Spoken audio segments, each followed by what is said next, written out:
Салам алейкум, кыргыздар.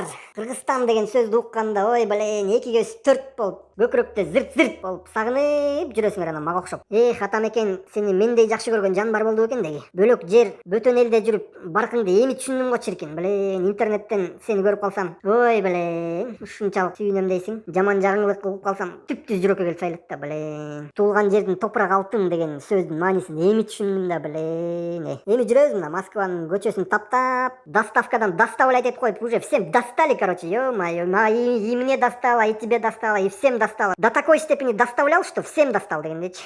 Ушундай достор, тапкан акчанын баарын Элит Хаустун счетуна которуп коюп жүрөбүз анан. Буюрса, квартиранын акчасын жаңы жылга чейин төлөп бүтүп калсам, ага чейин үй да бүтүп калса, анан баарын таштап туруп мекениме кетем го чиркин. Өз шаарыма, өз квартирама барып чалкалап жатып, жылуу жумшак чартаңбай теп дегендечи. Кстати, Элит Хаус жакшылап салгыла, мындай качествосын карап дегендей. Я тут как бы за вами слежу, а так через интернет. Ошондой туугандар.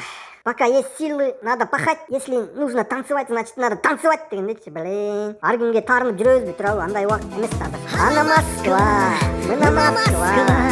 Жаштык күндөр сендер алдык, ана Москва.